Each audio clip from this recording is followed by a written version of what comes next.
그럼 성함은 어떻게 되시죠? 도달환. 어디 등본에 이런 거 보니까 거의 1907년생인 것 같더라고요.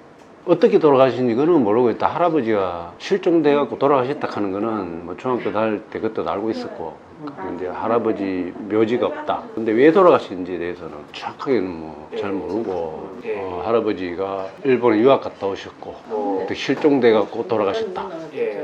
실종됐다는 이야기만 듣고 살아계신지 돌아가신지 아무도 모르는 거예요. 아버님도 모르고 아무도 모르는 상태에서 그냥 실종되는 그날이 8월 19일 날, 그때 1949년 그날이 할아버지 제 기일인 거죠.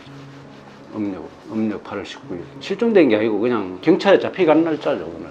그런데 공교롭게도 그날이 잡혀가서 그날 바로 처형됐다는 이야기밖에 안 되거든요. 저도 영남일보 그 기사를 보니까 그날이 바로 처형된 그 날짜하고 같더라고요. 그래서 이제 제가 국가기록원에 가서 찾아보니까 1947년도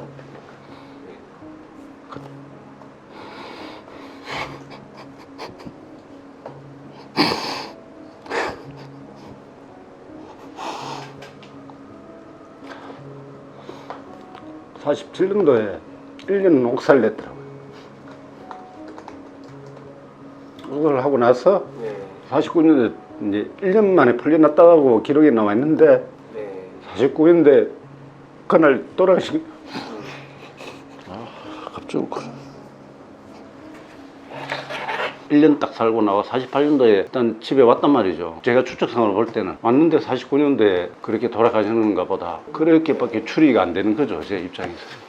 왜 잡혀가셨나에 대해 가지고는 이제 뭐 쉽게 얘기하면은 뭐 자의구익 그런 이념 대립이라든지, 뭐 그때 군정 시대니까 정치 쪽에 이제 좀 관심이 있다든지, 현 정부라든지 현 사회에 대한 반대하는 그런 입장에 서면은 아무래도 지식인이니까 안 그렇겠나, 그런 추정이 되는 거죠.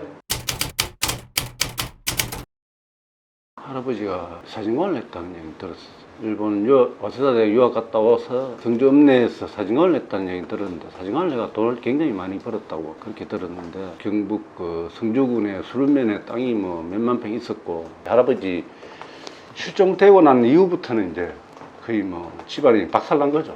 학창시절을 굉장히 힘들게 사셨어요. 왜냐하면 아버지가 장남이기 때문에 동생들 생계를 책임져야 되잖아요. 그리고 할머니가 고생을 많이 했다더라고요. 할머니하고 아버지가 이제 생계를 책임져야 되니까 부유하게 살다가 이제 갑자기 이렇게 몰락을 해버리니까 더 힘든 거죠, 심적으로. 그보다도 이제 아버지가 13살, 4살 정도밖에 안 됐잖아요. 그때 굉장히 충격을 받으셔가지고 힘드셨죠. 저런 이야기로는 아버님이 항상 그때 살아계실 때 이야기한 게 너무 똑똑이가 돌아가셨다, 그 이야기만 들었어요. 뭐 자익으로 몰리는지 그런 것도 뭐 정확하게 이해하는데, 하여튼간에 그때 뭐 연자제하고, 우리 쪽에는 이제 아버님이 농사를 지으시기 때문에 뭐 연자제하고는 크게 상관이 없는데, 이제 주변의 친척분들, 삼촌이라든지 이런 분들은 공직에 진출하려고 그러면 일단 빨간 줄이 있어서 좀 주변에서는 이제 공직 계통으로 가는 사람들 방해를 많이 되는 거죠.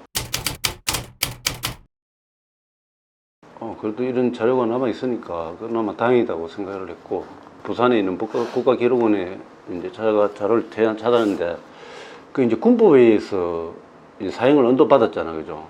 군법회의에서 사형을 언도받았으니까 거기에 대한 사형을 언도를 왜 받았는지, 왜 사형을 받아야 되는 그 사유에 대해서는 사유에 대해서를 알 길이 없는 거죠. 왜 사형을 받아야 되는가? 그래서 그걸 물어보니까 그쪽 직원이 국방부 민원실로 한번 문의를 해보든지 그쪽에 한번 찾아보러 갔는데, 아시다시피 국방부 민원실 같은 데서 그 자료를 쉽게 내주겠습니까? 아버님이 2017년에 돌아가셨으면은 일기 조사 때는 이게 뭐 몰랐죠. 내용을 알고 있었으면 했을 건데 항상 그걸 못한 거에 대해서 좀 한스러워했죠. 내가 촌에서 농사를 안 짓고 무슨 공무원을 했다든지 권력기관이라든지 그런데 변호사라든지 이런 걸 괜찮은 직업을 했었으면 다 밝힐 수 있었는데, 촌에 있다 보니까 못한 게 좀 아쉬운 거예요. 아버지가 이제 그 성주농고 나왔는데 농고에서 공부를 되게 잘했어요. 항상 이야기하시는 게 대학 갔으면 내가 인생이 달라졌을 건데, 그런 얘기를 자주 하시죠. 아버지 살아계실 때 이걸 알았더라면 얼마나 좋았을까.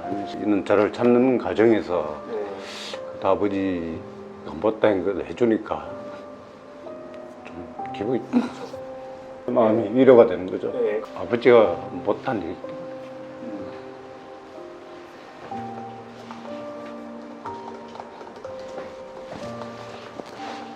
제가 해야죠.